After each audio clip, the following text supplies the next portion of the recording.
ये सब दंगाइयों को कैसे ठीक करना है, ये सरकार को और गृह मंत्री जी को पूर्ण तरीके से जानकारी है। बुलडोजर जो कानून का धज्जिया उड़ा रहा है, सुप्रीम कोर्ट की ऑर्डर का धज्जिया उड़ा रहा है। ये नफरत फैलाने वाली, दंगे कराने वाली गुंडे और लफंगों की पार्टी है।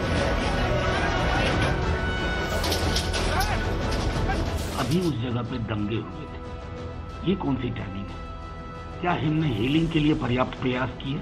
क्या अनुसंधान मुकम्मल अंजाम तक पहुंच गया? आप भाजपा का मुख्यालय खत्म कर दो, तुरंत देश के अंदर दंगे जो है हमेशा के लिए जो है समाप्त हो जाएंगे।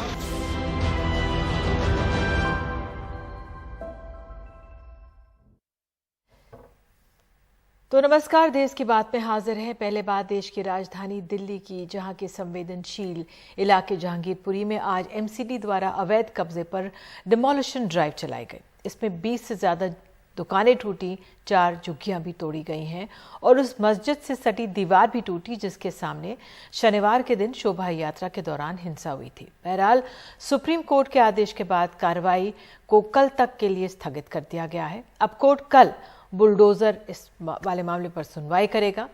तो हमने एमसीडी के मेयर राजा इकबाल सिंह से बात की है, लेकिन उससे पहले हम सीपीएम की नेता वृंदा कराद से बात करते हैं, जो खुद इस इलाके में सुबह कोर्ट के ऑर्डर्स लेकर पहुंची थी। सीपीएम की नेता हमारे साथ वृंदा कराद जुड़ेंगी और आपको बता दें, उनसे बातचीत के बाद हम जो मेयर हैं उत्तरी दिल्ली के राजा इकबाल सिंह, उनसे भी जो बातचीत हुई है, हम वो बातचीत भी आपको दिखाएंगे, सुनाएंगे।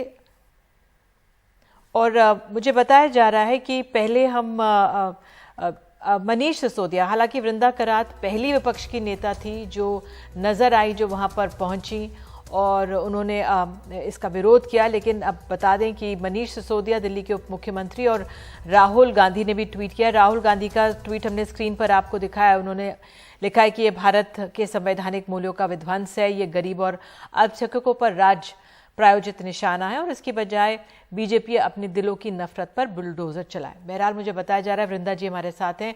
बहुत बहुत धन्यवाद वृंदा जी, आप हमारे साथ जुड़ी हैं। और सुबह हमने आपको देखा किस तरह से आप जहांगीरपुरी पहुंची, कोर्ट का ऑर्डर आप लेके पहुंची और आप अकेली विपक्ष की नेता थी जो वहां पर सुबह नजर आई।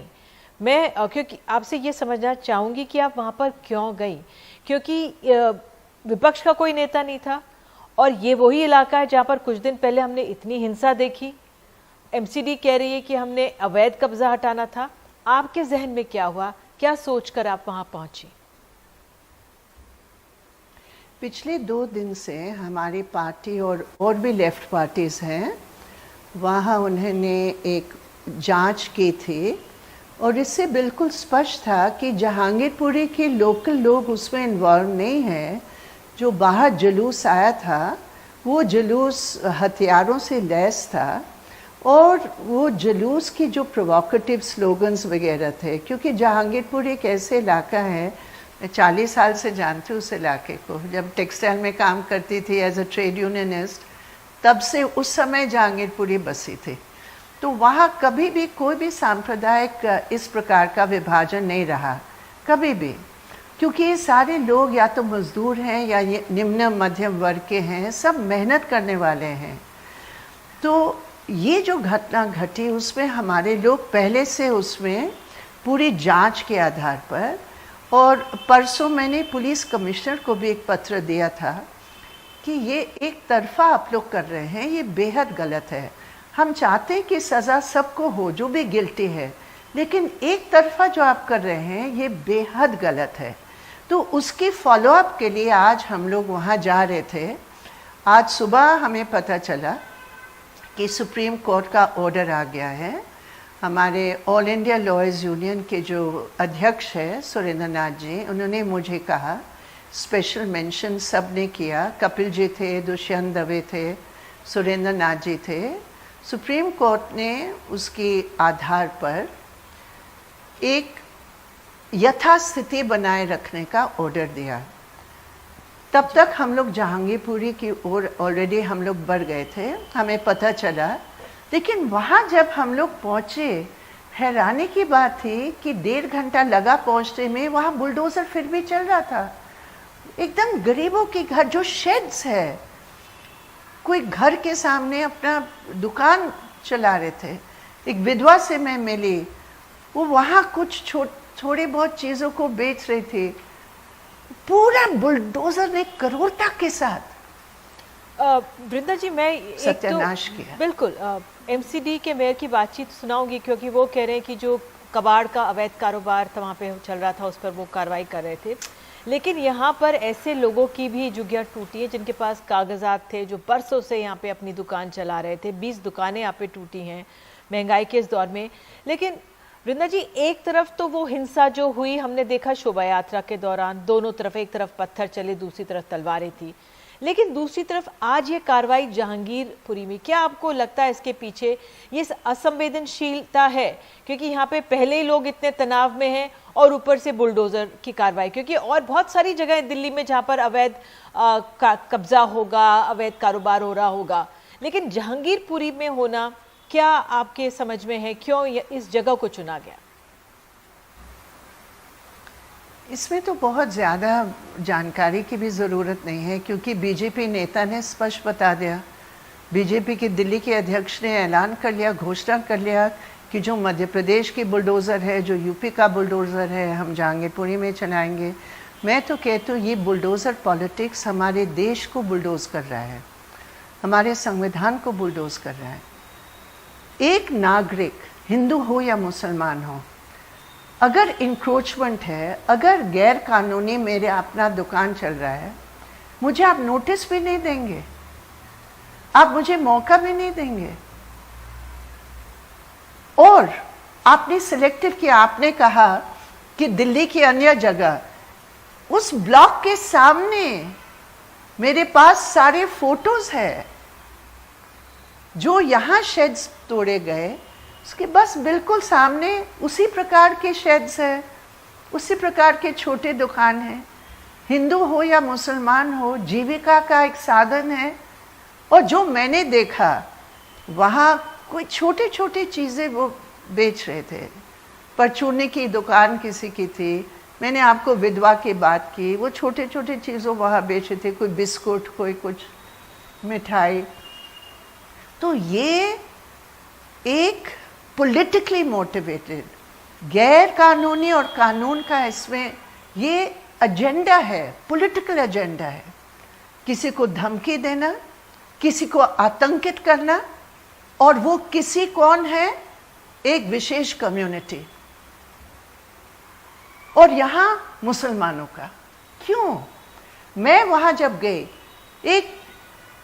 एक मुस्लिम घर के साथ जो एक हिंदू, मुझे शर्म आती है मैं हिंदू मुस्लिम की बात इस रूप में कर रही हूँ, वो दोनों ही मजदूर हैं, लेकिन उन्होंने कहा हमारी टीम को कि देखिए मेरा दुकान टूटा है क्योंकि साथ में पड़ोसी में मुसलमान है, तो इनको पता नहीं था कि हम हिंदू हैं, लेकिन मेरा दुकान तोड़ दिया। लेकिन अन्य ब्लॉक में, साथ वाले ब्लॉक में जहाँ हमारे भाई लोग रहते हैं, उनका ऐसे दुकान चल रहा है, लेकिन कोई बुलडोजर नहीं। तो हिंदू मुसलमानों का कोई मुद्दा जहांगीरपुरी में है ही नहीं, ये तो बनाया जा रहा है। और ये मैं आपको बता रही हूँ, हर नागरिक के लिए एक चुनौती है, हर नागरिक के लिए चुनौती है। और सुप्रीम कोर्ट ने यथास्थिति बनाए रखने का ऑर्डर दिया। जब मैं वहाँ गई और देखा, मैंने उनको कहा आपने कानून की धज्जियां उड़ा दी, आपने संविधान की धज्जियां उड़ा दी, कम से कम सुप्रीम कोर्ट के ऑर्डर का तो कुछ सम्मान करो।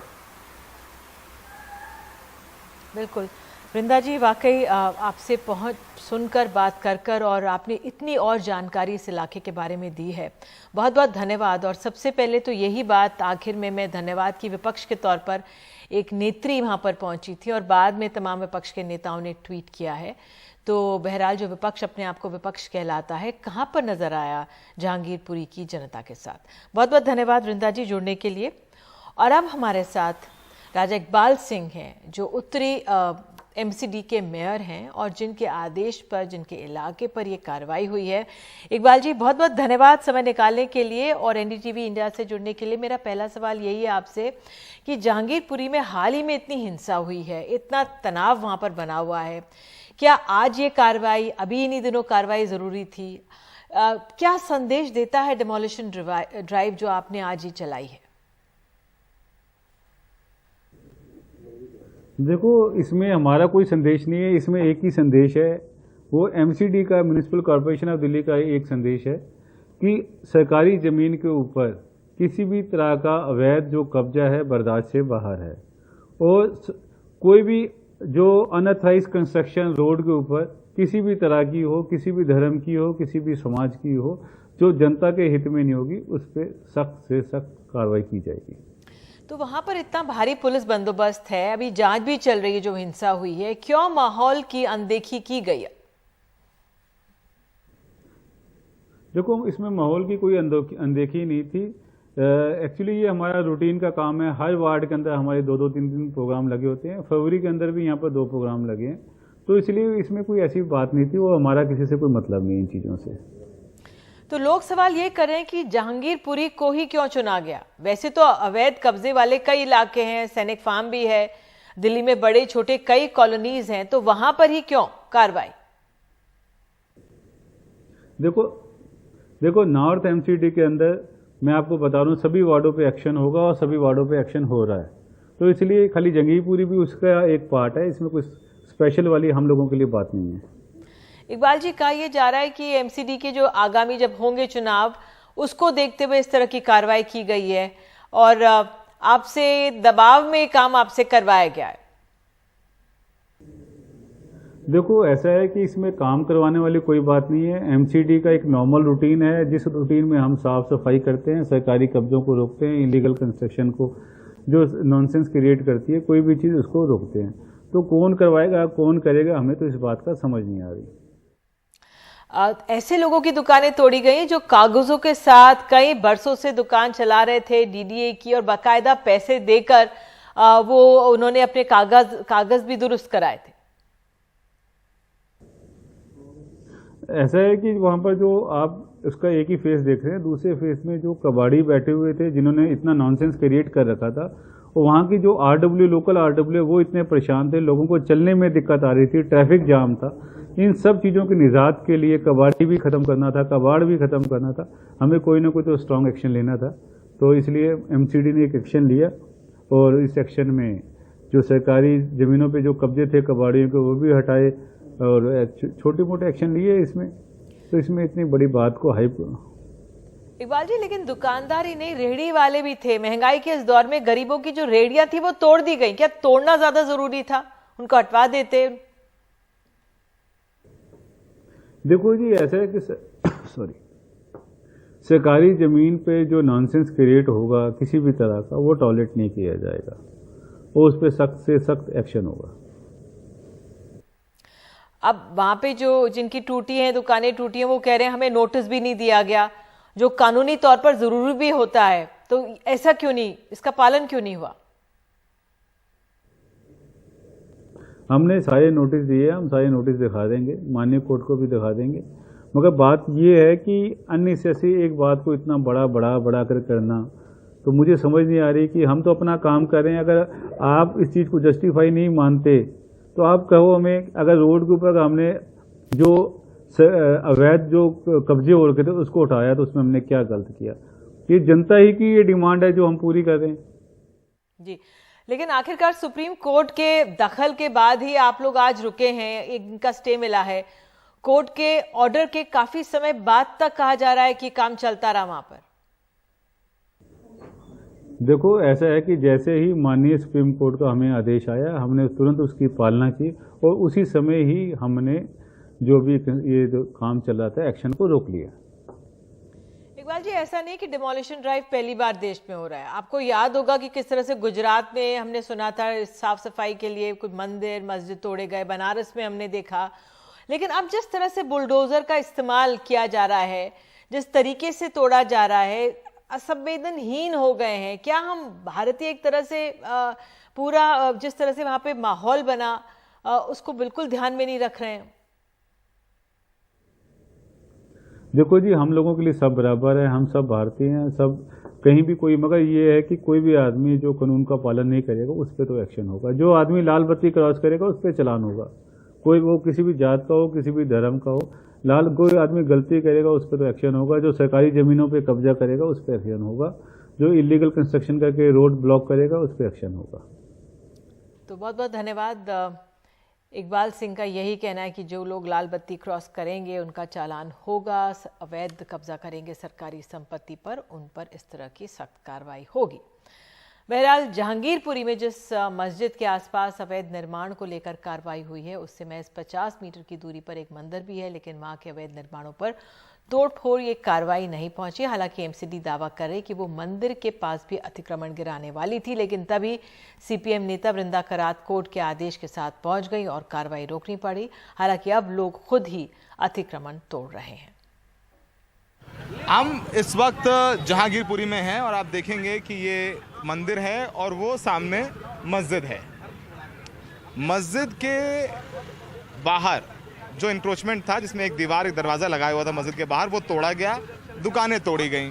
अब ये सवाल उठ रहा है कि जब मस्जिद के बाहर का इंक्रोचमेंट तोड़ा जा सकता है, मस्जिद के प्रांगण में जो दुकानें हैं वहाँ पर तोड़फोड़ की जा सकती है, तो मंदिर के बाहर ये जो इंक्रोचमेंट है उसे क्यों नहीं तोड़ा गया? अब देखिए, मंदिर के बाहर भी ये इंक्रोचमेंट है, जिसे अब यहाँ पर जो लोग हैं वो खुद ही हटा रहे हैं। यहाँ पर हमारे सहयोगी मनोज ठाकुर आपको दिखाएंगे कि देखेंगे इंक्रोचमेंट जो है वो यहाँ बुलडोजर चला नहीं है, ये जो मशीन है उससे यहाँ इंक्रोचमेंट हटाया जा रहा है। ये तस्वीर आप देखिए, यहाँ पर इंक्रोचमेंट हटाया जा रहा है, ये सारे सब कुछ तोड़ा जाएगा। तो अब सवाल उठ रहा है कि जब मस्जिद का इंक्रोचमेंट तोड़ा तो मंदिर का इंक्रोचमेंट क्यों नहीं तोड़ा? अगर दोनों ही इंक्रोचमेंट हैं तो पुलिस की ये दोहरी मानसिकता क्या है, या एमसीडी की दोहरी मानसिकता क्या है कि आपने मस्जिद का इंक्रोचमेंट तोड़ा और मंदिर का इंक्रोचमेंट नहीं तोड़ा? और ये इंक्रोचमेंट मस्जिद का टूटा भी तब जब सुप्रीम कोर्ट का आदेश हो चुका था। और देखिए यहाँ तक बुलडोजर चल के आया, ये देखिए यहाँ तक हमारे सहयोगी आपको दिखा रहे हैं मनोज ठाकुर, यहाँ तक ये देखिए बुलडोजर चल के आया, मंदिर से ठीक बगल तक बुलडोजर चल के आया, डेमोलिशन हुआ, लेकिन मंदिर में यहाँ पर बुलडोजर, मंदिर के बाहर जो इंक्रोचमेंट है उस पर बुलडोजर नहीं चला। तो सवाल उठ रहे हैं कि क्या ये भेदभाव के तहत कार्रवाई की गई है? इसमें इसकी भी एक बहुत दिलचस्प कहानी है। तो जब ये यहाँ पर बुलडोज़र पहुँचा और एमसीडी का कहना है कि हम लोग मंदिर के बाहर का भी ये इंक्रोचमेंट है उसको भी ढहाते, लेकिन ठीक उसी वक्त वृंदा करात जो कि सीपीआईएम की नेता हैं वो यहाँ पर सुप्रीम कोर्ट का आदेश लेकर के आ गई, बुलडोज़र के आगे खड़े हो गई। उन्होंने सुप्रीम कोर्ट का आदेश दिखा दिया और वहाँ पर इनको ये डेमोलिशन ड्राइव बंद करनी पड़ी। ठीक मंदिर के सामने ये सब कुछ हुआ, इसलिए मंदिर का इंक्रोचमेंट नहीं टूटा, ऐसा एमसीडी का कहना है। तो सोचिए, क्या वृंदा करात के आने के इंतजार कर रहे थे एमसीडी? हम तो पत्रकार 1 घंटे से दिखा रहे थे कि सुप्रीम कोर्ट का आदेश हो गया है, आप इंक्रोचमेंट अब मत तोड़िए, आप ये डेमोलिशन ड्राइव बंद करिए। सुप्रीम कोर्ट ने कहा यथास्थिति बनाए रखिए, तो उन्होंने बोला हमारे पास आदेश नहीं आया है। तो अब देखिए मंदिर के में जो अब ये बाहर इंक्रोचमेंट है खुद ही हटाया जा रहा है। यहाँ पर जो ड्रिल मशीन है उससे यहाँ पर तोड़फोड़ की जा रही है और ये खुद ही हटा लिया जाएगा। तो तमाम अब लोग ये कह रहे हैं कि जो ये एमसीडी की कार्रवाई है वो भेदभावपूर्ण है। मस्जिद के बाहर का इंक्रोचमेंट तोड़ा गया, लेकिन मंदिर के बाहर का इंक्रोचमेंट नहीं तोड़ा गया। तो एमसीडी का कहना है कि उस वक्त जब वो मंदिर के पास पहुंचे इंक्रोचमेंट तोड़ने के लिए, तो वृंदा करात आदेश लेकर के आ गई और उन्होंने आदेश दिखाया और इस वजह से ये इंक्रोचमेंट मंदिर के बाहर का नहीं तोड़ा एमसीडी ने। तो ये कहानी सहयोगी मनोज ठाकुर के साथ जहांगीरपुर से सौरभ शुक्ला, एनडीटीवी इंडिया।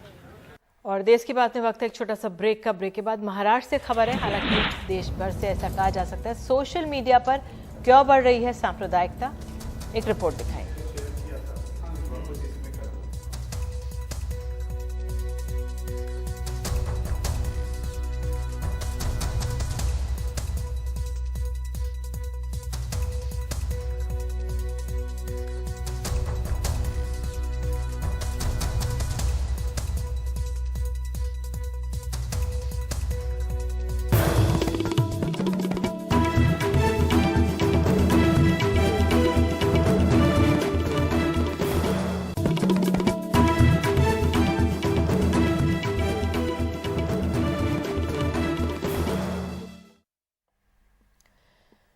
देश की बात में खबर महाराष्ट्र से। महाराष्ट्र में मस्जिद पर लाउड स्पीकर के विवाद के बाद सोशल मीडिया पर भी सांप्रदायिक पोस्ट की भरमार हो गई है, जो वर्तमान माहौल में आग में घी का काम कर सकती है।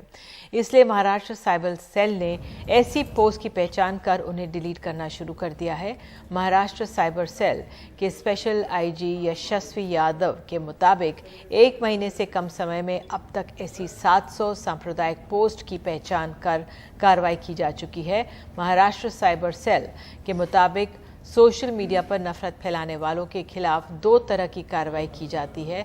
सबसे पहले उस सोशल मीडिया प्लेटफॉर्म के नोडल अफसरों को लिखकर पोस्ट हटवाई जाती है और फिर ज़रूरी हुआ तो पोस्ट डालने वाले की प्रोफाइल मंगाकर स्थानीय साइबर यूनिट को उस पर एक्शन लेने के लिए लिखा जाता है। और देश की बात में आगे है कि बच्चों को खाना खिलाने वाले खुद क्यों भूखे।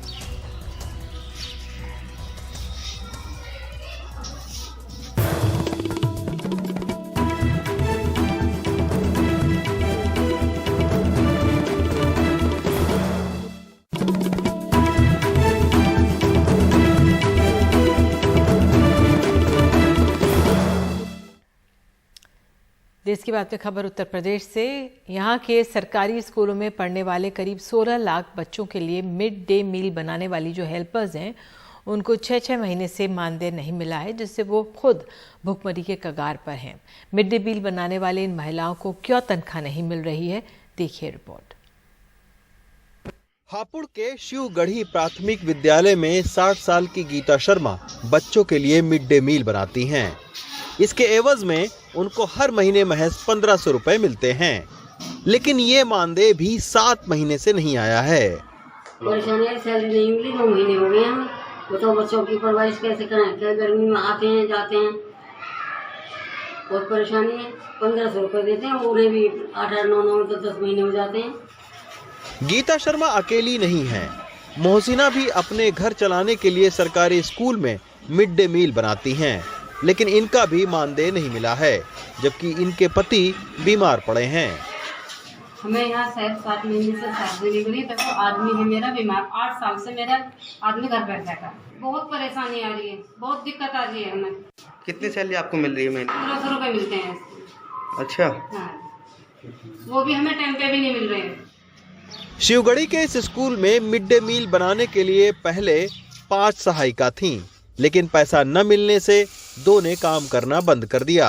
इस वजह से अब स्कूल की टीचर्स भी खाना बनाकर बच्चों को खिला रही हैं। 2 रसोइयों का पैसा मेरा अप्रैल से लेके अभी तक नहीं आया है, जिसकी वजह से खाना बनाने के लिए वो आनाकानी करती रही कि पैसा नहीं आएगा तो हम काम नहीं करेंगे।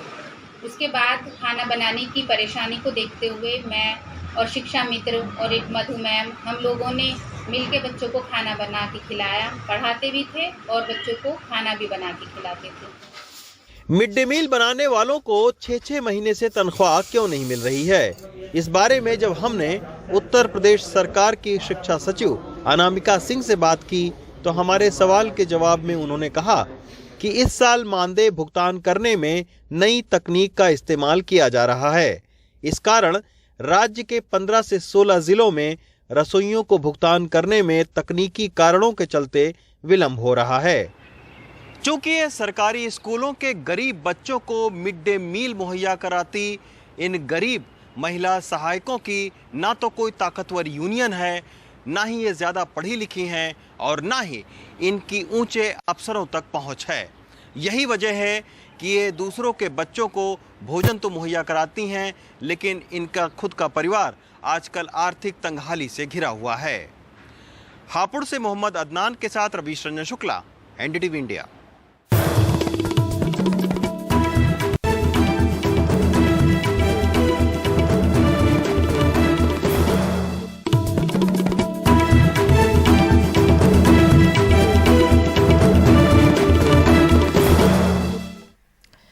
देश की बात में खबर कर्नाटक से। कर्नाटक में अगले विधानसभा चुनावों में साधु संतों की एक टोली चुनाव लड़ती नजर आएगी। मैंगलोर के पास प्रसिद्ध श्रीराम मंदिर के महंत स्वामी ब्रह्मानंद सरस्वती ने ऐलान किया है कि वो उत्तर प्रदेश के मुख्यमंत्री योगी आदित्यनाथ से प्रभावित हैं।